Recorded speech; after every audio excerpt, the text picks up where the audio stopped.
Hello बच्चों, क्या हाल है जी? खैरियत से हैं? उम्मीद है आप लोग सब खैरियत से होंगे। आज हम बात करने जा रहे हैं total uncertainty in multiplication and division. बेटा क्या बात करने जा रहे हैं?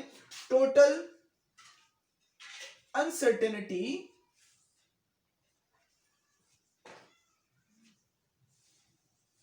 इन मल्टीप्लिकेशन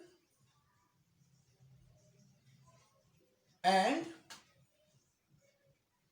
डिवीजन। क्या कहते हैं जी? ठीक है जी।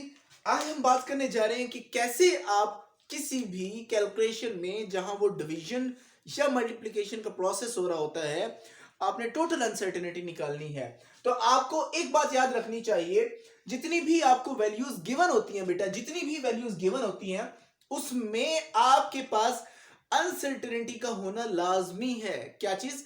अनसर्टेनिटी का होना लाजमी है। मिसाल के तौर पर हम एक मिसाल लेते हैं।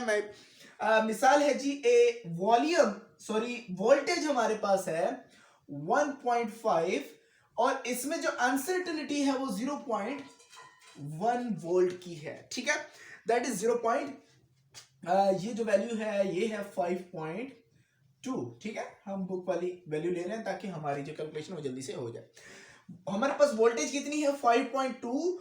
और इस वैल्यू के अंदर जो गड़बड़ आ सकती है या अनसर्टेनिटी है वो पॉइंट के बाद जो 2 है, या ये 2 3 हो सकता है या ये 2 1 हो सकता है। इसे कहते हैं अनसर्टेनिटी। ये जो वैल्यू है दैट इज नॉट एग्जैक्ट, ये एक स्पेसिफिक रेंज देती है 5.3 से 5.1। ये एक रेंज है, इस रेंज के दरमियान वैल्यू हो सकती है, that is the uncertainty. Exact value नहीं है। ओके, इसी तरह से हमारे पास करंट है। करंट की वैल्यू गिवन है जी, करंट है 0.84 और इसमें जो अनसर्टेनिटी है वो है 0.05 अम्पेयर्स। बेटा क्लियर हो गया? अब जो हम मल्टीप्लिकेशन डिवीजन के अंदर टोटल अनसर्टेनिटी निकाल रहे हैं, यहां पे हम क्या करते हैं? हम रेजिस्टेंस फाइंड करते हैं अकॉर्डिंग टू ओहम्स लॉ। देखो, R is equal to V over I।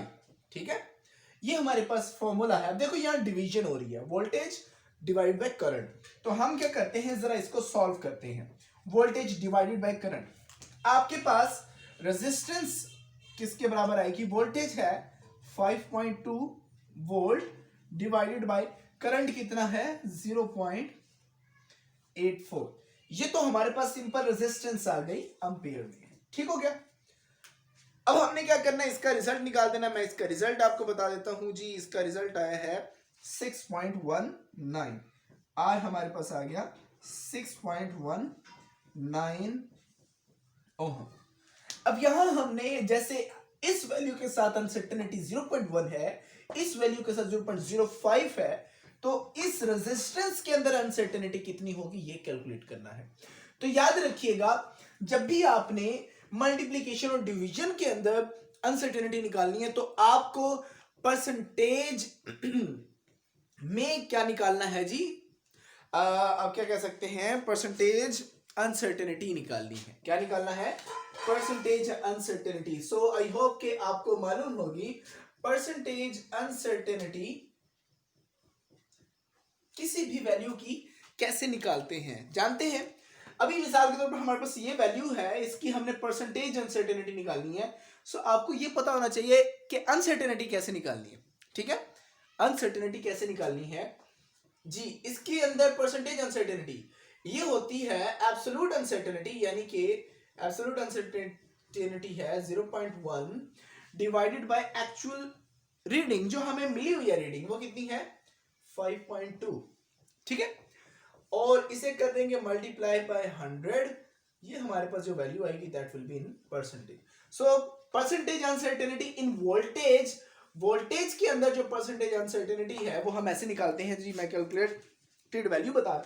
सो इसकी जो परसेंटेज आती है वो है 2%। वोल्टेज में कितनी परसेंटेज है? 2%। ओके जी, करंट के अंदर देखते हैं, करंट के अंदर कितनी परसेंटेज है? Percentage uncertainty, okay, percentage uncertainty. अब यहां पे मैंने ऊपर क्या लिखना है? 0.05। अब याद रखिएगा, कभी कभी कंफ्यूजन हो जाती है, ये 0.05 आपको नहीं दिया हुआ, you have given the absolute uncertainty, या आपको कभी कभी उसकी जगह पे ये भी बताया जाता है कि जिस इंस्ट्रूमेंट से हमने ये रीडिंग ली है उसका लीस्ट काउंट ये है। तो यही वैल्यू अनसर्टेनिटी भी है, लीस्ट काउंट भी है, जैसे कहते हैं एब्सोल्यूट अनसर्टेनिटी बेटा। ठीक है, इसी का नाम एब्सोल्यूट अनसर्टेनिटी भी है, लीस्ट काउंट भी इसी का नाम होता है बेटा। ठीक है, तो आपको अगर इस तरह नहीं दिया हुआ, लीस्ट काउंट का नाम बोल के दिया हुआ है, तब भी यही वैल्यू होगी। और आपसे यह भी पूछा जा सकता है, सिंपल, ये एक वैल्यू दे दी जाए और आपसे कह दिया जाए find the percentage uncertainty, so आपने क्या मेथड अप्लाई करना है, this method, percentage uncertainty in voltage that is equal to absolute uncertainty, ये एब्सोल्यूट अनसर्टेनिटी है ना, या लीस्ट काउंट ऊपर कह सकते हैं, divided by the given value या कैलकुलेटेड वैल्यू, जो कैलकुलेट की गई है वैल्यू, वो वैल्यू। तो आपके पास percent multiply by 100 percentage uncertainty निकल आएगी। सिमिलरली करंट की बात करते हैं, तो करंट की परसेंटेज अनसर्टेनिटी कैसे आएगी, एब्सोल्यूट अनसर्टेनिटी, एब्सोल्यूट अनसर्टेनिटी क्या 0.05 divided by the calculated value कितनी है जी 0.85 multiply by 100 and you will get the percentage uncertainty बेटा। ठीक हो गया। सो परसेंटेज अनसर्टेनिटी कितनी आएगी, यहां पर जो आपको परसेंटेज अनसर्टेनिटी मिलेगी दैट विल बी 6%। ठीक है, अब देखो ये है 2%, ये है 6%। मल्टीप्लीकेशन और डिवीजन के अंदर रूल क्या है, when you are multiplying two और मोर देन टू टर्म्स या डिवाइड कर रहे हैं आप लोग, तो आपने क्या करना है, हर एक टर्म की परसेंटेज अनसर्टेनिटी निकालनी है, और जो फाइनल रिजल्ट आप कैलकुलेट करेंगे, उस फाइनल रिजल्ट के अंदर जो टोटल अनसर्टेनिटी आप फाइंड करना चाह रहे हैं, वो इन तमाम परसेंटेज अनसर्टेनिटीज को जमा कर देंगे, ऐड कर देंगे। So if you add the percentage uncertainties of voltage and current, 6 plus 2 that will give you 8. so percentage uncertainty कितनी है, यहां आप लिखेंगे प्लस माइनस 8%, प्लस माइनस 8 नहीं लिखेंगे, क्या लिखेंगे, plus minus 8%। What does it mean, इसका मतलब ये है इस रेजिस्टेंस के अंदर जो अनसर्टेनिटी आएगी, जो गड़बड़ आ सकती है, वो इस वैल्यू का 8% होगी। कितना, इस वैल्यू का 8% होगी, याद रखिएगा। सो आपको करना क्या है, आपको इस वैल्यू का 8% निकाल के फिर वो इसके साथ प्लस माइनस में इस तरह में लिख देना है। आप यहां तक लिख सकते हैं, कोई मसला नहीं है, बट आपको कहा जा सकता है कि आपको वो जो एब्सोल्यूट अनसर्टेनिटी है फाइनल रिजल्ट के अंदर, उसको परसेंटेज में नहीं दिखाना, आपको एक्चुअल रिजल्ट में वैल्यू में दिखाना है। सो आपको फिर क्या करना है, इस वैल्यू का परसेंटेज निकालना है जो आपने फाइंड किया। ठीक है, सो हम यहां पे इसी प्रोसेस को एक दफा कर लेते हैं। 8% ऑफ 6.19, सो आप मुझे बताएंगे how you can find the percentage of a given value, कैसे फाइंड करते हैं। 8% ऑफ कितना जी 6.19 कैसे आएगा जी, बताएंगे मुझे। Percentage 8 multiply by 6.19 divided by 100, that will give you the 8% of 6.19. this is 8% of 6.19. so मैं इसकी वैल्यू देख लेता हूं, how much value it has. 8% of 6 that is 0.5. Answer इसका है जी 0.5। ये आपके पास वैल्यू आ गई बेटा। ठीक है, 8% ऑफ 6.19। सो आपने फाइनल रिजल्ट कैसे लिखना है, your final result is resistance is equal to 6.19 plus minus 0.5 ओम।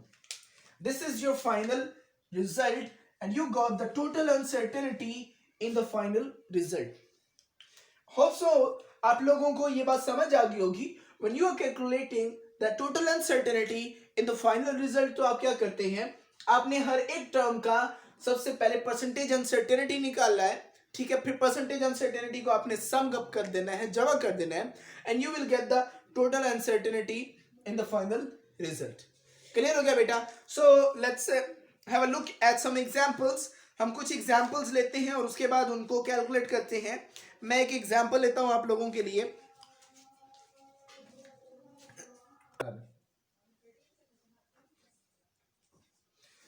तो हम बात